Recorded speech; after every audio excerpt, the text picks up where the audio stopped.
So forgive me for not doing the research on this. Had you scored before the Jets before in your time with Cleveland? Have you ever scored on your? Yeah. Oh, you did score on them before. So this was not new. Yeah. Okay. Nice. But it did feel great.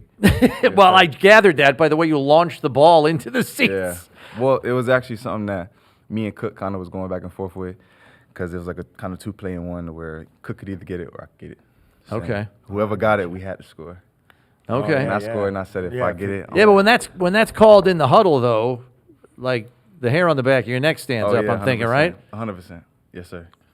That's good stuff. Mm-hmm. And give us an idea of what the mindset was.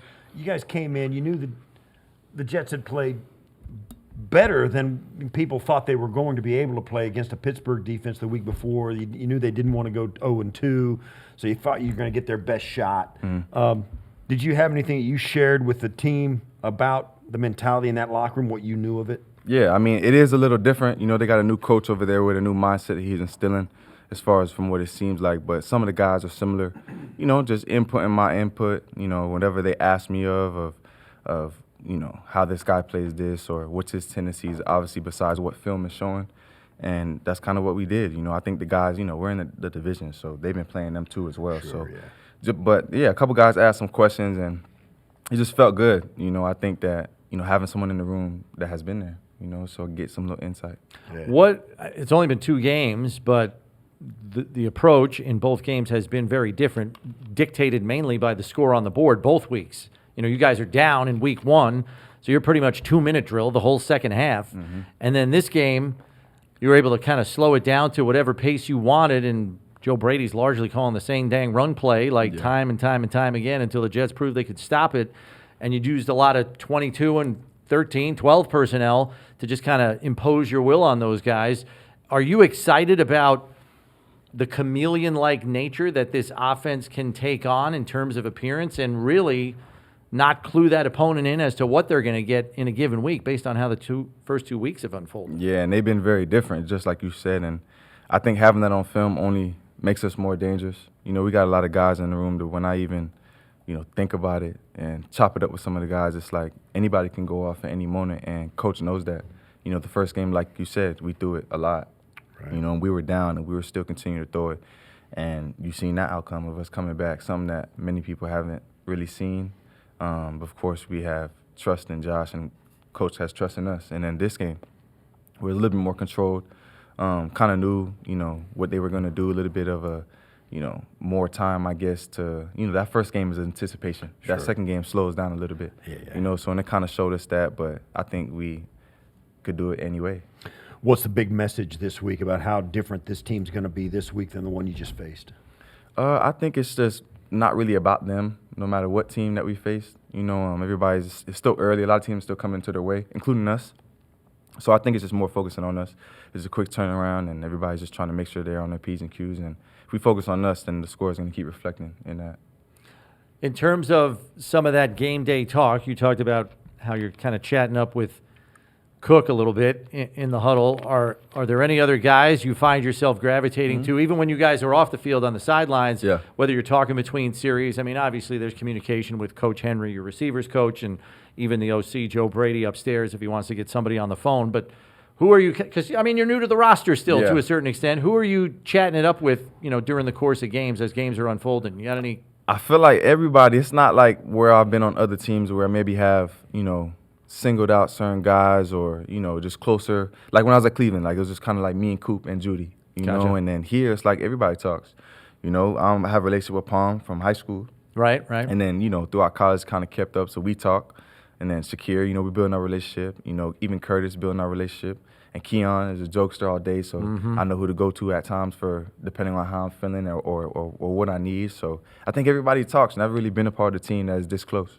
Okay. Yeah, and it from my experience, it's been also about the geographic nature of the town itself. I mean, nobody lives more than 20 minutes away, right? I mean, Joey Bosa coming from L.A., he might live an hour and a half from another teammate. Exactly. But here in Buffalo, you guys get the ability and the opportunity and it's easy to hang out. 100%. And the fact that, it's not a huge city like those cities, to where, of course, everyone lives close, but we actually, we have dinners. Sure. You know what I'm saying? And we actually, enjoy each other's space rather than, there's so much stuff to do. I guess we use that time wisely. Right. Yeah.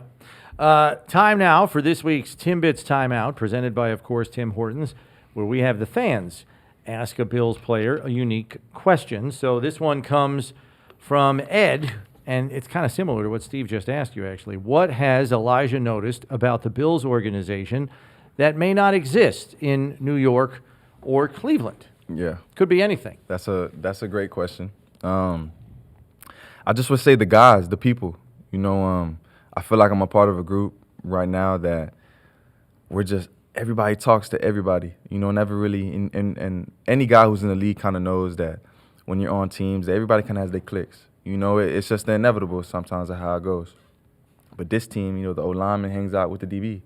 The quarterback hangs out with the kicker. It crosses sides of the ball. Exactly. Right. You know what I'm saying? And you don't see that. And I think that's what helps us be more comfortable, play harder for each other, knows what makes that guy tick, and it just allows us to play better and stronger. I'm building here, I'm learning, and I'm just grateful to be here. There really is something about that when you're out on the field, because the game hurts, Yeah, 100%. Right. So when you go out there, it feels like you're playing for something bigger than you. You're playing for not just you and the guys in your room, your wide receiver room, but it's also the O-line and the DB and all those guys. You're really playing for something bigger than yourself, and everybody kind of feels the same way. Exactly. I think it's complementary football, right? You understand that the linemen and what drives them, and you guys have certain jokes and certain things that you guys can do to get you guys to turn up a little bit more, and you can see that the handshakes, the lineman government picking me up, and right. just me and Dawson. It's just everywhere I look, I feel comfortable, and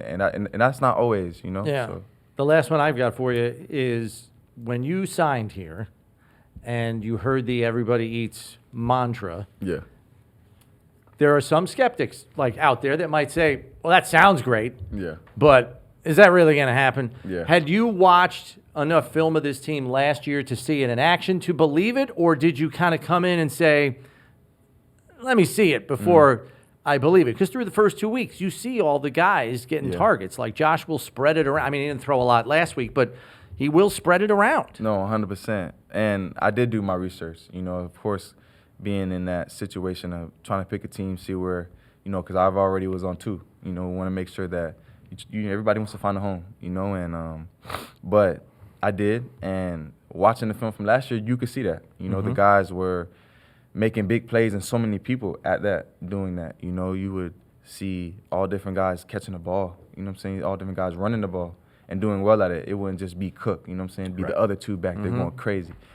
So just seeing that, I think, makes anybody excited, knowing that you'll have a chance and an opportunity to show it, and then to help and to impact. 'Cause at the end of the day, when we leave the games and we talking with our brothers about, oh, remember that play, or remember this play and how good that was, or even things that we got to learn from it, I think is one of the best parts. Yeah. That's good stuff. All right. Well, Elijah, thanks for the time. Thanks for Appreciate popping it. in fresh off the practice field. We appreciate it. Stay healthy. Yes, sir. Stay in one piece, and Yes, sir. good luck Thursday night. Appreciate you. Tight week turnaround here. Yes, sir. These Thursday nights.